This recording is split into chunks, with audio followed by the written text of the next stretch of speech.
friends, welcome back to my channel. This is Gintare at What's Up Orchids, and this is the second episode of the series where I cover the history of my orchids basically. So I pick one orchid for every video, and I basically explain how I got it, how I've been treating it so far, and what it's done so far, how it's grown, and then we will see how it goes in the future videos.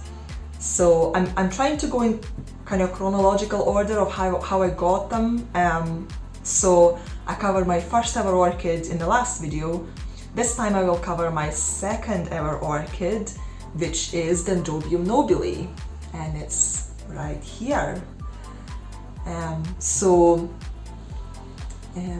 This orchid was gifted by my husband around mid-February in 2020.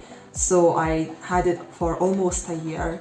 It came in with this one cane and it was in full bloom, and you can see a picture of it when I got it. So it was very beautiful purple flowers. I really liked it.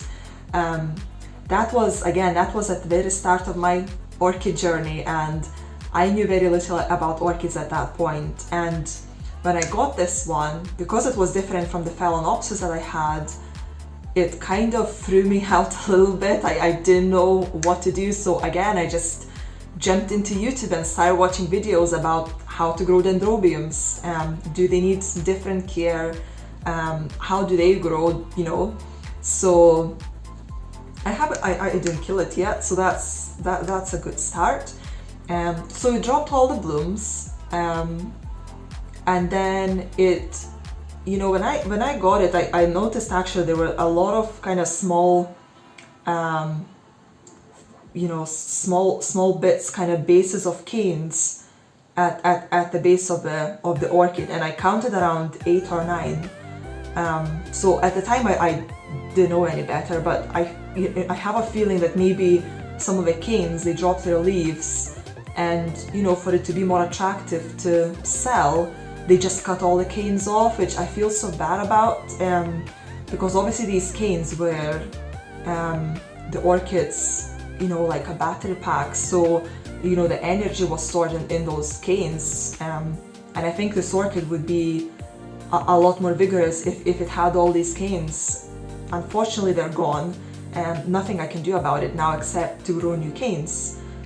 So after it dropped all the blooms, it started working on 2 canes actually, but one was at the base of the plant and one was kind of halfway through this old cane.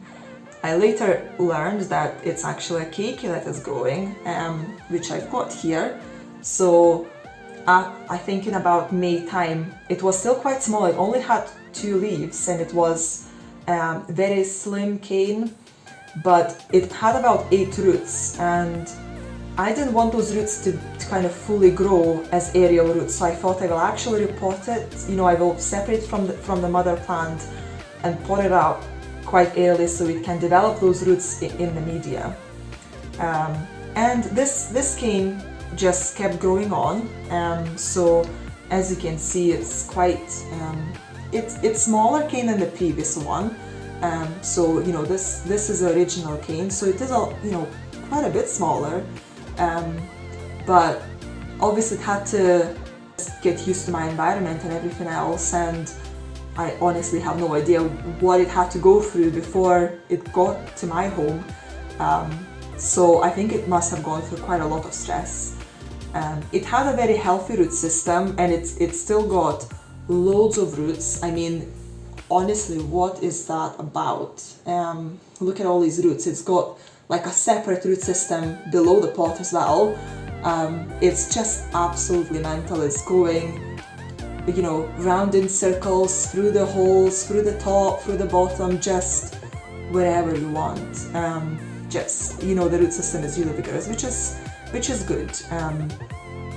It gives extra energy for the orchid. So I'm hoping that maybe after this season, it will either grow 1 cane, which will be bigger than last season's growth, or maybe I will even get 2 canes. That would be amazing.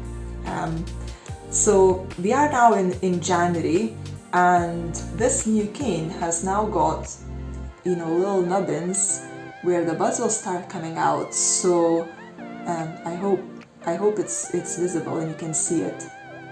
I will obviously keep you updated about this, and once the blooms come out, I might maybe even do a separate video just to highlight those beautiful blooms. So yeah, very nice and very healthy orchid. It hasn't dropped any leaves on the old cane either, which is good. So I'm hoping it will keep the leaves for a while. But you know, I'm not cutting this cane until either the orchid has enough energy and can survive without this cane, or the cane just dries up. So again, I'll keep you updated how I'm getting on with it. And the keiki, after I potted it initially, it just didn't seem like it's doing anything, and I then unpotted it, kind of panicking that it's just dying.